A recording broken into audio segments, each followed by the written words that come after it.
Assalamualaikum warahmatullahi wabarakatuh. Di pertemuan kali ini kita akan membahas modul 2 tentang penanganan dan pencegahan stunting. Di dalam pembahasan ini, terima kasih ibu-ibu sudah hadir dalam pertemuan ini. Dan dalam pembahasan ini ada beberapa hal yang mesti nanti saya akan sampaikan di sini. Yang pertama itu tentang apa itu stunting, dan selanjutnya bagaimana penanganan tentang stunting beserta penyebab stunting itu seperti apa.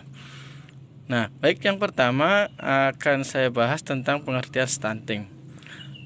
Stunting sendiri adalah kondisi di mana anak memiliki tinggi badan yang tidak sesuai dengan usianya, tetapi pendek tidak sama dengan stunting atau belum tentu stunting, di mana stunting sering terjadi pada periode 1000 hari pertama kehidupan, atau yang kita sebut dengan 1000 HPK. Periode emas pertumbuhan dan perkembangan yang dimulai semenjak terbentuknya janin hingga anak berusia 2 tahun. Bapak Ibu, ibu-ibu, pemerintah Indonesia saat ini sedang berjuang untuk bisa terbebas dari stunting. Nah, karena 3 dari 10 anak Indonesia mengalami stunting. Hasil survei tahun 2018 menunjukkan bahwa persentase stunting di Indonesia sebesar 30,8%. Nah, ini menurut WHO persentase stunting di atas 20% merupakan masalah kesehatan masyarakat. Nah, lalu penyebabnya apa bisa terjadi stunting? Nah, stunting penyebabnya adalah perkembangan anak tentunya menjadi prioritas utama. Nah, setiap orang tua yaitu termasuk mencegah anak menjadi stunting. Nah, penyebab stunting didapat secara langsung dan tidak langsung. Penyebab langsung stunting kurangnya asupan gizi pada anak yang dapat dilihat dengan cara memantau status pertumbuhan dan perkembangan anak di layanan posyandu. Akan tetapi selain itu juga penyakit berulang seperti diare, infeksi saluran pernafasan, dan cacingan juga menjadi penyebab langsung terjadinya stunting pada anak.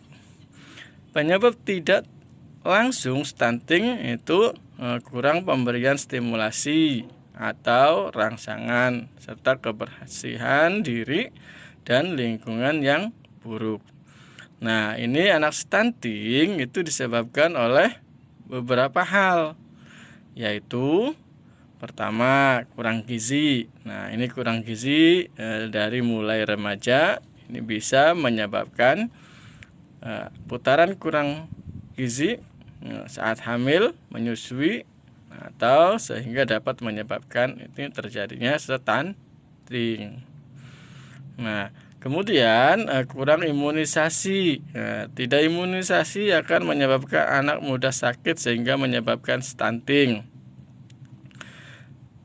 Kemudian tidak cuci tangan dengan air mengalir dan pakai sabun. Nah, apabila tangan kotor maka kuman mudah masuk ke dalam tubuh sehingga akan mudah sakit dan dapat menyebabkan stunting. Kemudian tidak melakukan stimulasi atau rangsangan terhadap anak. Nah, ini anak juga dan mendapatkan stimulasi atau rangsangan, ini akan menghambat perkembangannya. Anak tidak hanya membutuhkan asupan gizi, tetapi juga penting mendapatkan stimulasi dan kasih sayang dari orang tua serta keluarganya.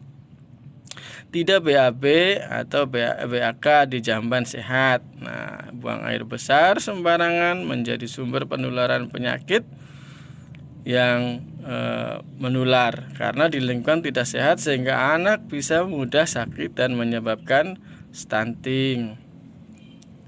Kemudian tidak datang ke posyandu dan layanan kesehatan. Nah, ini tidak ada pemeriksaan rutin tentang kesehatan. Nah, ini sehingga menimbulkan anak tidak terpantau kesehatan dan perkembangannya. Nah, apakah tinggi dan berat badannya sehat atau sesuai usianya, serta perlunya mendapat informasi pelayanan kesehatan ibu dan anak. Nah, dampak stunting, apa dampaknya? Itu stunting itu merupakan ancaman utama terhadap kualitas manusia Indonesia, terutama di negara kita Indonesia tercinta ini. Juga ancaman terhadap kemampuan daya saing bangsa. Nah, ini dikarenakan anak stunting bukan hanya terganggu pertumbuhan fisiknya saja, melainkan juga terganggu perkembangan otaknya, yang mana tentu akan sangat mempengaruhi kemampuan dan prestasi di sekolah. Ini produktivitas dan kreativitas di usia produktifnya ini juga akan terganggu. Nah, secara global stunting berkontribusi terhadap 15-17% dari seluruh kematian anak.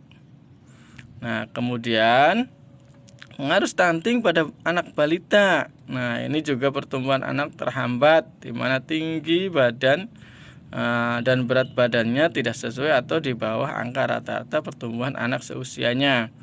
Nah, daya tangkapnya juga akan kurang maksimal. Nah, terima kasih. Terus apalagi ini prestasi anak di bidang akademik kurang baik juga. Anak cenderung pendek dibandingkan teman seusianya. Anak mudah terserang penyakit. Nah, terima kasih, itu saja yang bisa saya sampaikan pada kesempatan kali ini. Ini ada beberapa hal ya yang perlu kita bahas lebih lanjut, akan tetapi waktunya tidak cukup. Dan yang terakhir, ini kita metodenya ada 3G nih, gagal tumbuh, gagal kembang, dan gagal metabolisme. Nah, terima kasih. Akhir kata, wabillahi taufiq wal hidayah. Wassalamualaikum warahmatullahi wabarakatuh.